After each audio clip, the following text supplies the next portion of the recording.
पुकार पुकार कर रोते हुए जब हम प्यारी जू से प्रार्थना करते हैं, रुदु सुस्वरम राजन कृष्ण दर्शन लालसा, गोपीजनों ने भी रो रो के ही श्री कृष्ण को प्राप्त किया। महामहिम श्री कबीरदास जी कहते, कबीरा हंसना छोड़ दे, रोने से कर प्रीति, बिन रोए किन पाइया प्रेम प्यारा मित। जगत के लिए तो सब रो रहे हैं, जगदीश के लिए कौन रो रहा है? देह सुख के लिए, देह संबंधियों के लिए, अपनी वासनाओं की पूर्ति के लिए सब रो रहे हैं, लेकिन प्रभु के लिए कौन रो रहा है? सातरति सातरति सा लोकाम तारयति, जो प्रभु के लिए रुदन करता है उसमें ऐसी सामर्थ्य आ जाती समस्त लोगों को पावन करने की। कबहू का नैन भरी रूप दिखावो, ये टेर तब होती जब रात दिन भजन होता है, फिर लगता है आज की भी शाम गई, आज का भी दिन गया। जिनके लिए हमारा जीवन है, जिनके लिए हम एक एक पल सुमिरन में व्यतीत कर रहे हैं, उनको देख नहीं पा रहे तो हाय हाय मच जाती। तब पुकार होती, कहां हो प्रभु? तब भगवान जो योग माया के द्वारा आवृत किए हुए दृष्टि हैं, उसी समय अनावृत कर देते हैं, फिर दृष्टि में वो देख पाता है। अभी हमारी दृष्टि के सामने त्रिगुण माया और फिर योग माया, ऐसे थोड़ी भगवान सामने है, यही है। जब हर कण में है, हर क्षण में है, हर व्यक्ति स्थान में है, तो मुझे क्यों नहीं दिखते? क्योंकि त्रिगुण माया का पर्दा चढ़ा है, उसके ऊपर योग माया आवृतम। पहले भगवान कृपा करें, त्रिगुणातीत स्थिति दे, फिर भी नहीं, ऐसा नहीं त्रिगुणातीत स्थिति को प्राप्त श्री श्यामा श्याम को देख ले, नहीं, फिर योग माया अनावृतम, योग माया का अनावृत कर दे, तब जाकर उनका साक्षात्कार हो। कोई ऐसा थोड़ी थी कि त्रिगुणातीत साधना से हो जाए तो वो प्रिया प्रीतम को देख ही पाएगा, नहीं। संभाव्योपि विरंच नारद शिव स्वयं भुआद्य नया, ये सब त्रिगुणातीत महापुरुष हैं। जब हम पुकारते हैं हृदय से, वास्तविक चाह हो जाती है कि अब जिया नहीं जा रहा आपके बिना, तब वो अपनी कृपा से अपनी योग माया को हटा लेते हैं। साधन से माना कि त्रिगुणातीत हुआ जा सकता है, लेकिन योग माया तो सिर्फ प्रभु हटाते हैं। इसीलिए यह गुण साधन ते नहीं हुई, तुम्हारी कृपा पाओ कोई कोई, तुम्हारी कृपा तुम्हारी रघुनंदन, जाने भगत भगत और चंदन। जब वो कृपा सिंधु कृपा करते हैं तो योग माया का अनावृत कर दे, जो ही पर्दा हटा योग, वो अद्भुत रूप माधुरी। नैना दरस रूप रस प्यासे, अब न बहुत तरसावो मेरी लाडली, नैनो भरी रूप दिखाओ।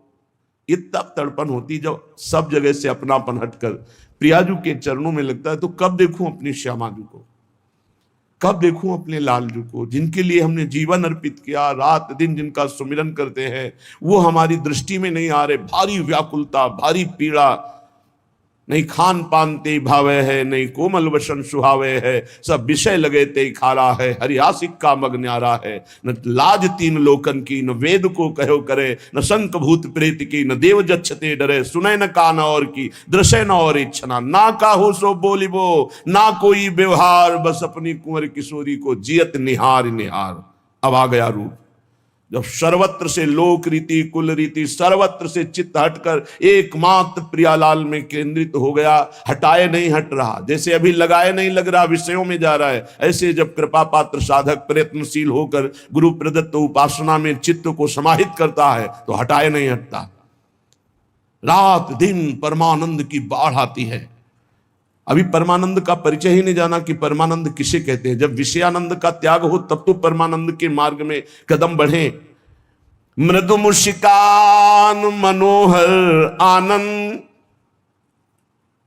तनक झनक दर्शावो, नूपुरों की झनक करते हुए मेरी लाडली मेरे लाल जो गलबैया दिए आ रहे, जे भी निहाल हो गए। आनंद समुद्र हैं, प्रेम समुद्र हैं, रूप समुद्र हैं। हमारा जन्म इन्हीं के साक्षात्कार के लिए, नहीं तो भटकते भटकते कितनी दुर्गतियां फिर होंगी। मान लो एक बार संभल जाओ, ये जीवन प्रभु के चरणारविंद में समर्पित कर दो। भोरी व्याकुल बिल पे कब लगी, सपने में नेक हंसाओ, लाडली अपनो दरस दिखाओ। एक बार स्वप्ने में ही आकर तो मुझे सुखी कर दो। स्वप्ने में देखा मेरी स्वामिनी है तो हंसी आ जाए। जीवन होता जा रहा है रोते रोते, एक बार तो प्यारी जो आप मुस्कुरा दो जिससे हमारा हृदय शीतल हो जाए। परम शीतलमाश्रयामि, आपके चरणारविंद का आश्रय परम शीतलता प्रदान करता है। उपासना में उपास्य देव से ही हर समय जुड़े रहना आवश्यक है। एक भी क्षण हमारा समय व्यर्थ ना जाए, अव्यर्थ कालत्वम। इसीलिए विरक्ति, कहीं भी आसक्ति होगी तो हमारा चित्त उसका चिंतन करेगा, और यह हमारी उपासना में बहुत बड़ी त्रुटि है, छिद्र है, जिससे हमारा कमाया हुआ भजन का आनंद बाहर निकल जाता है। किसी भी व्यक्ति, वस्तु, पदार्थ, घटना का प्रभु से विमुख होकर चिंतन होना, हमारे साधन से जो आनंद हमको मिलने वाला 20 वर्ष हो जाते हैं और अध्यात्म उन्नति नहीं दिखाई देती, जो स्थिति है वो नहीं दिखाई देती। कारण कोई व्यक्ति, कोई वस्तु, कोई स्थान, उसका हम आश्रय लिए, वो हमारे चिंतन का विषय बनता है। कोई इंद्रिय जन्य भोग संबंध है, कोई शास्त्र विरुद्ध आचरण है, नहीं तो आपसे सच्ची कहते हैं। जैसे दूध बटलुई में चढ़ा हुआ चूल्हे पे है, उफान मारता है, ऐसे हृदय में आनंद की उफान आती है। न कुछ देखने का मन, न सुनने का मन, बस रोने का मन। बंद कर लो दरवाजा, किसी से नहीं मिलना, बस रो तो शांति मिलती। एक वेग आता है, रोने का एक वेग आता है, चिल्ला चिल्ला कर रो तब शांति मिले। और पता नहीं कैसा, ये क्यों नहीं होता? जब हम सब साधन में लगे, भगवत मार्ग कोई है जो हमारे सुख का हेतु है, प्रभु से विलग कोई है। इसीलिए सत्संग की अपार महिमा वर्णन की गई है। यदि हमें भगवान की अहेतुकी कृपा से सत्संग मिल जाए तो तुलयाम लवेनापि ना स्वर्गम ना पुनर्भवम भगवत संग संगस्य मर्त्यानाम किमुताशिषा। यदि हमें भगवत प्रेमी महात्मा का संग मिल जाए एक क्षण मात्र के लिए भी, तो उसके सामने मृत लोकों की सुखों की बात क्या, स्वर्ग सुख भी क्या और मोक्ष सुख भी क्या, अर्थात मोक्ष का भी त्याग करा देते हैं। ये जो भगवत प्रेम है, जिससे हमारे हृदय में रुदन होता है, व्याकुलता होती, तड़पन होती है, हमारे नेत्रों के सामने हमारे प्रीतम होते हैं, फिर भी वो चाह करता है, मिले हुए भी अनमिल मांग करता है, मुझे आप एक बार अपने दर्शन, जबकि प्रतिपल देख रहा है। यही प्रेम का स्वरूप, तन मन के बिछड़े नहीं, चाह बड़े दिन रहे। ये प्रेम तब आता है जब मोक्ष का भी त्याग कर दे। अभी तो चंद रुपए का त्याग नहीं हो सकता, चंद भोगों का त्याग नहीं हो सकता, जब स्वर्ग के भी भोग सामने उपस्थित हो, उनमें भोगने की इच्छा ना हो, और मोक्ष सुख का भी अधिकार हो, और मोक्ष सुख त्यागी हो। बहुत ऐसे हे भाव से मोक्ष सुख का त्याग प्रेम में हो जाता है। वेणु कानन कुणित श्रवण सुंदर सुनत मुक्ति सम सकल सुख पाए पग पेली। जहां हमारी प्यारी जो प्यारी जो जहां बंशीनाद हो रहा है, जहां अद्भुत रूप सौंदर्य की प्रेम की वर्षा हो रही, मोक्ष सुख पग पेली, पग पेली। कल्पना भी नहीं कर सकते कि मोक्ष में कैसा सुख है, आप कल्पना भी नहीं कर सकते। अखंड आनंद, अपार आनंद, वो आनंद भी प्रियालाल की नूपुरों की धुनी मात्र सुनने से फीका लगने लगता है। लालजू की वंशी नाद मोक्ष सुख का त्याग करा देती है। ऐसे प्रेमी महात्माओं का यदि हमें संग मिले जो केवल भगवान से जुड़े हुए, केवल भगवान से, ऐसे महात्मा से ही लोक कल्याण होता है। वो लोक कल्याण का बाना नहीं धारण करते। उनकी वाणी, उनकी चेष्टा, उनके शरीर की वायु, उनका दर्शन, उनका संभाषण जगत पावन अपने आप कर, पर वो उनके अंदर अहम नहीं होता। सोचो, जिनके संग मात्र के लिए मृत्यु लोक के सुखों की क्या, स्वर्ग सुख की क्या, मोक्ष सुख को भी तुलयाम लवे ना पे ना स्वर्गम ना पुनर्भूम, एक तरफ उनका संग और एक तरफ मर्त्य लोक, स्वर्ग लोक और मोक्ष सुख, बोले वो तुलना में नहीं आ सकते। एक क्षण मात्र का संग उनका। जिस बंधन की ऐसी प्रभुता वर्णन की गई है कि बार बार बड़े यत्न किए जाएं फिर भी जड़ चैतन्य का बंधन टूटता नहीं है। भगवत प्रेमी महात्मा का संग मिलते ही वो बंधन अनायास बिना प्रयास के नष्ट हो जाता है। जड़ चेतना ग्रंथि पड़ गई, यद्यपि मृषा छूटति कठिनाई, वो भ्रम उनके सत्संग मात्र से, उनके संग मात्र से, उनके वचन आज्ञा उपदेश का पालन मात्र करने से स्वाभाविक नष्ट हो जाता है। जो भगवान में आसक्त हैं, खास बात है, संत संग की यहां तुलना की जा रही है, मोक्ष सुख से भी नहीं, स्वर्ग सुख से भी नहीं, मर्त्य सुख की बात क्या, केवल प्रेम। जो भगवान में आसक्त है, ये दुर्लभ बात है। उठते बैठते चलते फिरते खाते पीते सोते जागते जब कथयंत च माम नित्यम तुष्यंत च रमंत च, ये शब्द किस संत के संग से प्रेम प्रकट होता है? जो रात दिन केवल भगवान में आसक्त है, कोई व्यवहार छू भी नहीं गया, व्यवहार भी उनका गाढ़ परमार्थ है। प्रियालाल के सिवा कोई मतलब नहीं, प्रियालाल के सिवा कोई मतलब नहीं। जो भगवान में आसक्त हैं, ये आसक्ति बहुत बड़ी बात है। देह में आसक्त हो जाना, भोगों में आसक्त हो जाना, पदमान प्रतिष्ठा रुपया पैसा, ये सब भगवान में आसक्त हो जाना, तभी उनके सामने मोक्ष सुख भी लघु हो गया। अगर उनका संग मिले तो मोक्ष सुख भी लघु हो गया। ऐसे संत जब भगवान की कृपा से मिलते हैं, जिनमें किंचन मात्र कहीं लोक परलोक की सुख की गंध नहीं, एकमात्र भगवान में आसक्त, ये बाहर से नहीं पहचाना जा सकता। प्रभाव तो जरूर होगा। जैसे जिस घर में दीपक जलता हो तो चाहे जितना छुपाया जाए, बाहर से पता चल जाएगा कि इस घर में अंधेरा नहीं है, प्रकाश है। ऐसे ही जिसके हृदय रूपी भवन में भगवान प्रकाशित हो गए, चाहे जितना वो प्रच्छन्न वेश धारण करना, अपने आप पता चल जाता है कुछ है आकर्षण, कुछ दिव्यता है, भागवतिकता है। इनके समीप बैठने से शांति मिलती है, इनकी बात सुनने से हृदय में आकर्षण होता है, इनको देखने से ऐसा लगता है, देखा पहली बार है पर ऐसा लगता है इनको मैं देखता रहा हूं, ये मेरे हैं, ये अपने हैं, ऐसे कुछ बाहरी लक्षण प्रकट होने लगते हैं। जो ऐसे संतों का संग मिल जाए और उनसे हमारा प्रेम हो जाए, प्रेम होना बहुत कठिन बात है। गुरु मान लेना, थोड़ी देर प्रणाम नमस्कार, भेंट पूजा, ये सब माया का खेल है। इसे कुछ प्रेम होना, आसक्ति हो जाना, उनके वचन पे चलना, वो हमारे दिमाग में बैठ गए हैं, वो हमसे कभी दूर ही नहीं है, हमारे मानस पटल पर छाए हुए। अब जैसे गुरुदेव, ऐसा थोड़ी कि हम दर्शन करने जा रहे हैं तो ही दर्शन हो रहे हैं, नहीं तो दर्शन नहीं, उनके सिवा कोई दर्शन ही नहीं। सच मानिए, उनके सिवा कोई दर्शन ही नहीं है, सब अदर्शन। दर्शन तो सिर्फ गुरुदेव का, जहां से दर्शन होना वहीं वो बैठ गए, तो किसका दर्शन हो? गोपीजन कहती पता नहीं क्या हो गया, मेरी पुत्री में श्याम सुंदर बैठ गए, या श्याम सुंदर ही पुत्री बन गए हैं, या कुछ ऐसा हो गया है कि श्याम बेल ही बो गई है, मुझे श्याम सुंदर के सिवा कुछ दिखाई नहीं देता, जित देखूं तित श्याममयी। तो अपुनर्भव सुख का त्यागी जो होता है वही प्रेमी होता है, मोक्ष सुख का त्यागी। पहले मोक्ष सुख मिले तब तो ना त्यागी हो।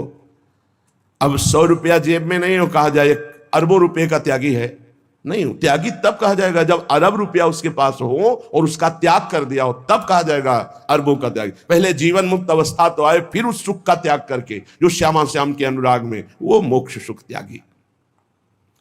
भगवत प्रेमी के लव मात्र के संग की इतनी महिमा वर्णन की गई, जहां मोक्ष भी समानता नहीं कर सकता, ये बिल्कुल सत्य है। ऐसी महिमा है भगवत प्रेमी की, जो श्री कृष्ण प्रेम में मत वाला है। एक बार पद्म पुराण पाताल खंड में एक कथा आती है कि एक जंगल में एक सरोवर के समीप महान तेजोमयी अग्नि स्वरूपा जाज्वल्यमान एक देवी तपस्या कर रही है। भगवान की प्राप्ति करने का सबको अधिकार है, सबको। पुरुष नपुंसक नारीवा जीव चराचर कोय, सर्व भाव भज कपट तज मोह परम प्रीश। कोई हो चराचर जगत में सब भगवान के हैं, भगवान की प्राप्ति का सबको अधिकार है। प्रेम इतनी दुर्लभ वस्तु है कि वो महान तपस्विनी अग्नि के समान देदीप्यमान तपस्या कर रही थी, तो बहुत से ब्रह्म ऋषि उधर भ्रमण करते हुए गए तो देखा कि आज तक ऐसी तेजस्विनी तपस्वी का दर्शन नहीं। ये कौन है तपस्विनी? बड़े प्रभावित हुए, बहुत देर इंतजार करते, जब वो बाह्य दशा को प्राप्त हुई तो ऋषियों ने हाथ जोड़कर प्रार्थना की कि माता, आपके तेज से प्रभावित होकर हम सब आपका परिचय जानना चाहते हैं। समादर करके वो बोली, मेरा नाम ब्रह्म विद्या है। ऋषियों ने पूछा कि महादेवी, हम सब तुम्हारी आराधना करते हैं, ब्रह्म विद्या प्राप्त करके वेदांत दर्शन के द्वारा मोक्ष पदवी प्राप्त करते, आप किसके लिए तपस्या कर रही हैं? आप तो ब्रह्म विद्या प्रदान करने वाली है, अविद्या का नाश करके ब्रह्मानंद प्रदान करती है। आप किसके लिए तपस्या कर रहे हैं?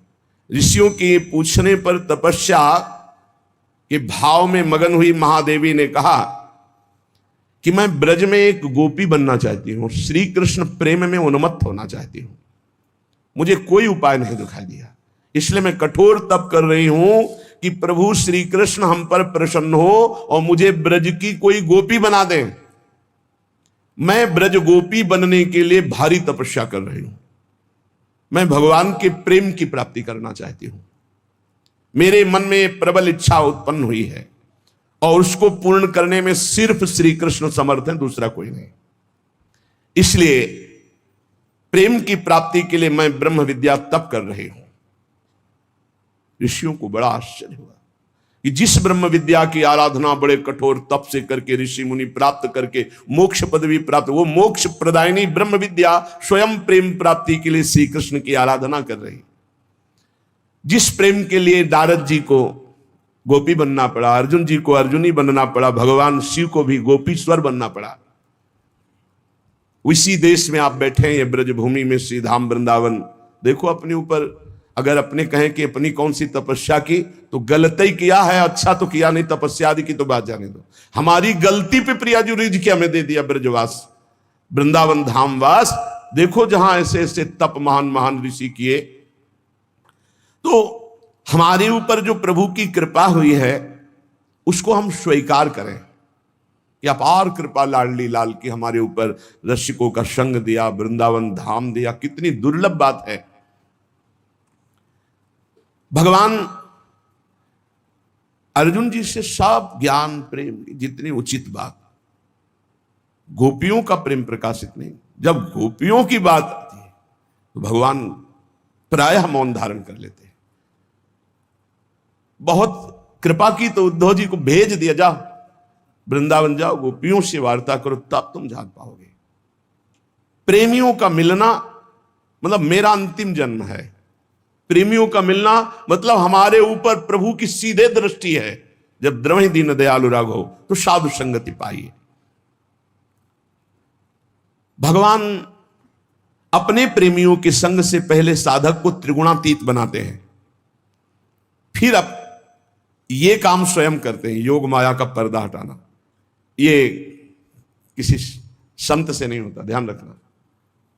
अगर संत से ये होता तो भाई जी के भावावेश में सब 2500 लोग निज जन चरण पकड़े और कहा भाई जी मुझे श्यामा श्याम के दर्शन करा दो। तो उसी भावावेश में कहा हमारी पहुंच यहीं तक, आगे का काम श्री कृष्ण का है। सच्ची मानी अगर मेरे हाथ में बात होती तो मैं पूरे विश्व को श्री कृष्ण का दर्शन करा देता। ये बात समझ लेना। संत महात्मा जितने भी सृष्टि के हैं ये सब आपको त्रिगुणातीत करेंगे और इनकी कृपा के बिना त्रिगुणातीत हुआ नहीं जा सकता। लेकिन योग माया का पर्दा स्वयं प्रभु हटाते हैं, स्वयं प्रभु। भगवान अपि तारात्रि शरदोत्फुल्ल मल्लिका वीक्षणन्तु मनश्चक्रे योग माया उपाश्रिता। अनावृत योग माया का पर्दा स्वयं भगवान करते हैं। इसीलिए सब संत जन आखिरी बात भगवान पर डाल देते हैं कि अब भगवान कृपा करें तो तुम्हें साक्षात्कार हो। बोले जैसे ये संत श्री जी के दर्शन करा सकते हैं, पक्का। कैसे? बात करके प्रभु से, श्री जी से बात करके। श्री जी ही हटाएंगी वो योग माया का पर्दा, लालजू ही हटाएंगे योग माया, वो किसी के हाथ में नहीं है। इसीलिए सब विवश हैं। नहीं तो सच्ची मानिए अनंत माताओं से बढ़कर संतों के हृदय में प्यार होता है। तुम्हें साधन का श्रम ही ना उठाना पड़े, वो सीधे तुम शरणागत हुए, सीधे तुम्हें भगवत साक्षात्कार करा दे उनके हृदय की बात। पर वो तुम्हें पहले गुणातीत करेंगे।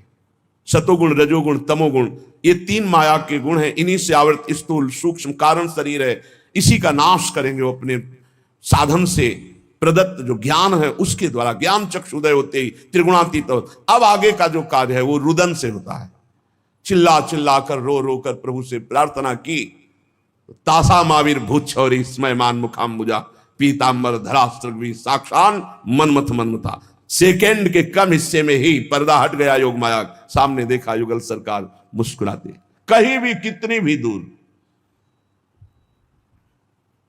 बहुत कृपालु प्रभु, ये बस ये यहां जो ये सूत्र है, यहां सबको विवश कर देता है। ध्यान रखना, किसी की सामर्थ्य नहीं है। ये योग माया सिर्फ भगवान के हाथ से ही हटती है। त्रिगुणातीत कर देना ये सब महापुरुषों के संग से सब, लेकिन योग माया अनावृतम ये केवल भगवान करते। इसलिए सब बड़े बड़े महापुरुष अंत में आकर यही करते, आप प्रार्थना करो और हम भी प्रार्थना करेंगे, आप रो हम भी रो रो कर प्रार्थना। कभी करुणा निधान के कान में भनक पड़ जाए और वो पर्दा हटा दे तो आपको साक्षात्कार हो जाए, या वो महापुरुष एकांत में भगवान से बातचीत करें आपके लिए और वो पर्दा हटा दे, तब ये योग माया का पर्दा सिर्फ भगवान से हटता, सिर्फ भगवान से। इसीलिए सब विवश हैं। नहीं, बड़े बड़े सिद्ध महापुरुषों के हृदय में ऐसी उताल तरंगे आती कि निहाल कर दे, सबको भगवत साक्षात्कार करा दे। हम भगवान को देख नहीं पाते हैं, सामने हैं, सच्ची मानिए सच्ची माने। एक विकलता होती है, वो विकलता असहाय अवस्था में आती है। भगवान ही कृपा करके हमारा प्रयास पर सफलता भगवान से होती है। हम आपको आप हृदय की बात कह रहे, हमारा प्रयास कितना कूपमंडूक जैसा और भगवान की सफलता कितनी अगाध समुद्र जैसी। हम भगवान को देखने की योग्यता नहीं रखते हैं। पहले तो त्रिगुण माया का पर्दा पड़ा है, काला तमोगुण, रजोगुण लाल, सतोगुण श्वेत। अब इन तीनों पर्दों को हटाने की सामर्थ्य भगवत प्राप्त महात्मा में है। भगवत प्राप्त प्रवचन से केवल नहीं हटने वाला, ध्यान रखना, भगवत प्राप्त महात्मा से है। और भगवत दर्शन केवल भगवान से होंगे, दूसरे किसी से नहीं हो सकते, क्योंकि योग माया का अनावृत करना है केवल भगवान के हाथ में, दूसरे के हाथ में नहीं। किसी एक को भगवान दर्शन देना चाहे तो यही भगवान से बातचीत करेगा, भगवान को देखेगा। ना कोई बातचीत सुन सकता है, ना कोई भगवान को देख सकता है। जिसको चाहेंगे वही देख सकता है, भरी सभा में भी। और भगवान चाहे तो सबको दर्शन अभी दे दर्शन दे दे। उनके लिए कुछ घट जाएगा क्या, कुछ खर्चा हो जाएगा क्या उनका? पर उनकी चाह नहीं है, हमारी चाह उनको विवश करती है। और हमारे को चाह अन्य भोगों की है, तो उसी रूप में भगवान हमारे सामने आते हैं। आज भी हमारे सामने भगवान है, पत्नी पुत्र परिवार जगत नाटक के रूप में, क्योंकि हम भगवान को भगवान रूप में नहीं चाहते, हम भोग रूप में चाहते। तो मेरे प्रभु अपने अंश से भोग रूप में विस्तार किए हुए हैं। भगवान के ज्ञान में ये तीन बातें हैं, मल विक्षोभ आवरण। विक्षोभ जिसे उसे विक्षेप कहते हैं, ये बिना संत के संग के नहीं नष्ट होंगे। भगवान का ज्ञान होना मतलब मायामल का नाश हो जाना, आवागमन से मुक्त हो जाना। लेकिन हम भगवत दर्शन की बात नहीं करते। भगवत दर्शन का पर्दा तो सिर्फ भगवान हटाते हैं, युग माया अनावृतम। मल विक्षेप आवरण, ये जब तक बने रहते हैं तब तक भजन में सुख, भगवद आनंद या एक आनंद की उफान, एक दिव्यता, ये नहीं आने देते। प्रायः लाखों में कोई एक दो इन तीनों को क्रॉस कर पाता है, गुरुजनों संत जनों की कृपा प्रसाद से। नहीं, इधर ही रहता है, मल विक्षेप आवरण में ही रहता है। जब खूब नाम जप करे तो मल का नाश शुरू हो जाता है। ये जो नाना प्रकार की दुर्वासनाएं हैं, यही मल है। भोगों की इच्छा जितनी है, ये मल है। जितना नाम जप करेंगे, बहुत धैर्य से समझिए, जब गुरु प्रदत्त नाम मंत्र का खूब रात दिन जप करोगे तो मल का नाश होगा। और जब सत्संग सुनोगे, सत्संग से जो आपको ज्ञान प्राप्त हो रहा है, तो मन बार बार जो चंचल होकर अन्य अन्य व्यक्ति वस्तु स्थान में जाता है, इसे विक्षेप कहते हैं। मन की चंचलता, इंद्रियों की भोगासक्ति, यही इसको बार बार हटा करके सत्संग से सत वस्तु की तरफ आकर्षण होता है। तो हम बार बार से हटाकर इसको अपने लक्ष्य में लगाएं। लेकिन आवरण जो अहंकार है, ये सबसे बड़ा दोष है। ये पूरे ढके रहता है ज्ञान को, ये कृपा से नष्ट होता है। जब हम किसी महापुरुष की आज्ञा पर रहते हैं, उनकी आज्ञा से चलते हैं और वो कृपा कर देते हैं, तो हमारा अहंकार नष्ट हो जाता है। मल विक्षेप आवरण, ये तीनों जब नष्ट हो जाते हैं तब वो आर्त भाव से प्रभु को पुकारता है, तब वो पर्दा हटाते हैं, योग माया अनावृत, तो भगवत साक्षात्कार हो जाता है। ये केवल भगवान के हाथ में है भगवत साक्षात्कार, ये किसी साधना के हाथ में नहीं है। साधना संत समागम से हम 3 को मिटा सकते हैं, मल विक्षेप आवरण, त्रिगुणातीत हो सकते, लेकिन भगवत साक्षात्कार ये उनकी, वो किसी को कभी भी सिद्धांत नहीं है, वो कुछ नहीं किए 1 मिनट में किसी को दर्शन दे सकते हैं। आप कह सकते हो कि साधु नहीं था, तो संसारी था, मलिन, कुछ नहीं, उनके आगे कोई नियम नहीं। इसलिए सब साधनाओं की साधना है पुकार प्रार्थना। भगवान में जब हम मन को लगाते हैं तो चंचल तो होता है, इसे अचंचल करना ही पड़ेगा, और इस चंचल मन को अचंचल स्थिर करना बड़ा कठिन लगता है। लेकिन साधु समागम मिल जाए तो रोज उत्साह बढ़ता है। हमने देखा है, घोर विषयी पुरुष को एक दिन देखा कि उसके हृदय से उद्गार आ रहे कि मैं ठीक होना चाहता हूं, अब मैं कभी विषयों का सेवन नहीं करना चाहता, मैं कसम खा करके विषयों को छोड़ना चाहता हूं, आप मेरा सहयोग कीजिए। हम लोग मन की पीएचडी किए हैं, मन की एक एक सूक्ष्म धाराओं को देखना, मन की एक एक सूक्ष्म गति को पकड़ना, उसको तोड़ना, प्रभु से जोड़ना, ये भगवान के प्रदत्ते पढ़ाई होती है। ऐसी स्थिति 50 वर्ष साधना करने पर जो स्थिति नहीं होती, वो हमने साधारण जीवन जीने वालों में वो स्थिति देखी कि ऐसी ऊंचाई पर चढ़ रहे, तो कहो कृपा ते कहा ना होई। इस संग का प्रभाव, सत्संग का प्रभाव कितनी ऊंचाई पर ले जाता है। चंचल, हम नहीं मान रहे कि वो एकाग्रचित होकर समाधि में है, लेकिन जिन विषयों के लिए समाधिस्थ होने वाले साधक भी डरने से प्रेरित होते, ऐसा आकर्षण क्यों डरते हैं, वो प्रेरित होते हैं, उनको डरना होना पड़ता है।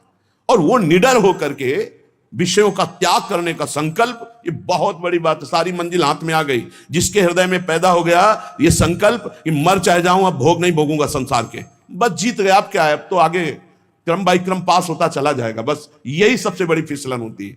सबसे ज्यादा मेहनत होती ककारा मात्रा सिखाने वाले को, खास होती ककारा मात्रा। खास सत्संग इस बात में जोर का होता है, दुर्गंध युक्त मलिन वासना युक्त हृदय को, बहुत सड़न है हृदय में, गंदगी भरी, उसको भगवान की तरफ मोड़ना। अब मुड़ गया तो फिर अब कोई बात नहीं, अब तो आगे एक से एक दिव्यता आती चली जाएगी। चंचल मन को अचंचल केवल संत संग से किया जा सकता है। यदि ये मन ठीक ना हो तो ये भगवत प्राप्ति नहीं होने देता। बहुत जरूरी है सत्संग, बहुत जरूरी है। यदि हमें सत्संग मिल जाए, जीवन में सबसे बड़ा लाभ संत मिलन, संत संग, संत सेवन, और सबसे बड़ी हानि असंत मिलन, असंत संग, असंत सेवन, कुसंग। असंत दर्शन बड़े पाप से होता है, और संत दर्शन पुण्य पुंज बिन मिले न संता। मानो सारे पुण्य जीवन के हमारे फलीभूत हो गए, हमें संत संग मिल गया। संत संग कौन है और असंत संग किसे कहते हैं? बड़ी, जैसे संत संग की महिमा ऐसे असंत संग की भी महिमा है। एक बात समझ लो, जिसके संग से प्रभु की याद आ जाए, विषय भोगों के प्रति अरुचि हो जाए, अपने में कमी दिखने लगे, वो संत संग। जिसके संग से भगवान का विस्मरण हो जाए, भोग अच्छे लगने लगे, अपने में अहंकार जागृत हो जाए, वो असंत संग। संत वो जिसके दर्शन संभाषण से हृदय में भगवान के प्रति लगन लगने लगे। असंत वो जिसके संभाषण संग से भोगों की प्रबल इच्छा जागृत हो जाए। जिसका मन जिसके संग से गंदी बातों में जाने लगे, भोगों में जाने लगे, रुपया पैसा शरीर राग, वो असंत संग है, कोई भी हो, किसी भेष में हो। जिसके संग से संसार फीका लगने लगे, अपने में दोष दर्शन होने लगे, अपने में कल्याण की छटपटाहट होने लगे, वो संत संग किसी भेष में हो। संतों के हृदय में भगवान बेपरद होकर वास करते हैं। जहां भगवान बसते हैं वहीं सारे सद्गुण बसते हैं। ऐसे संतों की संगति मिल जाए तो सहज में बंधन मोक्ष में बदल जाता है, और अगर कुसंग मिल जाए तो मोक्ष प्राप्ति के नजदीक से वो आपको बंधन में डाल दे। बहुत विचित्र है कुसंग, बहुत विचित्र है। इसलिए अग्नि का स्पर्श जैसे आपके ठंडी को दूर कर देगा और अंधकार को। ऐसे संत का संग जन्म मरण की कपकपी को, भय को नष्ट कर देगा और समस्त वासनाओं को। यह संत संग का पक्का फल है। अगर ऐसा नहीं तो या तो आप बहुत ही मनमानी कर रहे हैं या फिर सत्संग ही नहीं है, संत संग ही नहीं है। पाप की राशि को भस्म कर देता है संत समागम। किसी भी प्रकार से यदि वास्तविक संत का मिलन हो जाए तो निश्चित उद्धार हो जाए। हम देखते हैं कि संत मिलन भी हो गया और हमारा कल्याण नहीं हुआ, हमारा दोष नहीं नष्ट हुआ, तो इसका मतलब है कि अभी हम उनकी आज्ञा पर नहीं हैं। जो आज्ञा कर रहे हैं उनका हम पालन नहीं कर रहे। आज्ञा पालन का मतलब है उनका स्पर्श हो जाना। तो स्पर्श में अगर थोड़ी भी अंतराय बनी रही तो पारस लोहे को सोना नहीं बना पाता। एक दिन एक सेवक ने संत से कहा कि मुझे बहुत धन की लालसा है।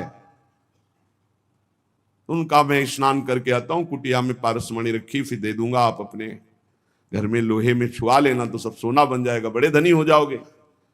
वो स्नान करने के लिए गए नदी में, उसको बेचैनी हुई, पूरी कुटिया में ढूंढ डाला, कहाँ है पारसमणि। अब छोटी कुटिया पूरा ढूंढ डाला, कहीं नहीं मिली पारसमणि। संत जी आए तो उनका, भगवान इस कुटिया में पारसमणि कहाँ आपने छुपा रखी? छुपा क्या रखी? वो सामने रखी, लोहे की डिबिया में रखी, ला उठा के। उनका, भगवान ये पारस कैसे हो सकती? जब लोहे की डिबिया कोई सोना नहीं बना पाई तो ये आप हमको क्यों बहलावे में डाल रहे हैं कि हम पारसमणि दे देंगे, आप लोहे में स्पर्श कराकर सोना बना लेंगे। तो उनका, रुक जाओ, खुला और रुई का बीच में भेद है, पर्दा है। बोले देखिए, लोहे की डिबिया और बीच में रुई और ऊपर पारसमणि, इसलिए सोना नहीं बना। जो ही हटा करके सीधे स्पर्श कराया और सोना बन गई। जब तक हम मनमानी अहंकार से प्रेरित होकर आचरण करेंगे तो संत संग होने पर भी स्पर्श प्राप्त नहीं हुआ।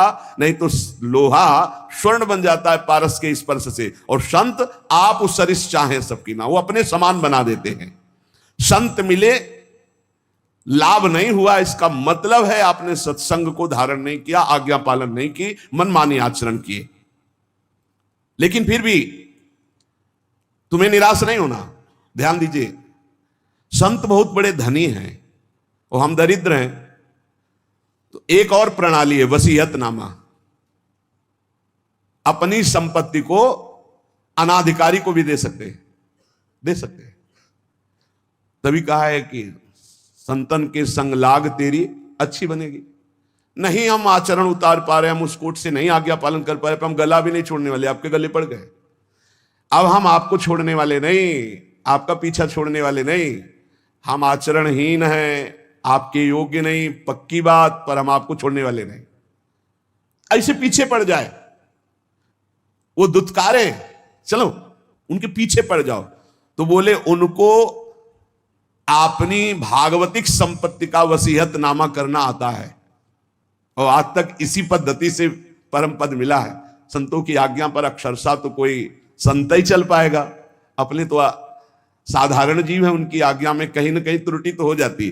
तो हमें निराश नहीं होना, हमें दूसरी बात पर ध्यान देना है कि वसीयत, अच्छा तो बोले एक दो को वसीयतनामा, एक को कर देंगे। नहीं, इनकी संपत्ति इतनी बड़ी है कि अनंत ब्रह्मांडों का वसीयतनामा करने के बाद फिर भी बची रहेगी, क्योंकि अनंत है इनकी संपत्ति।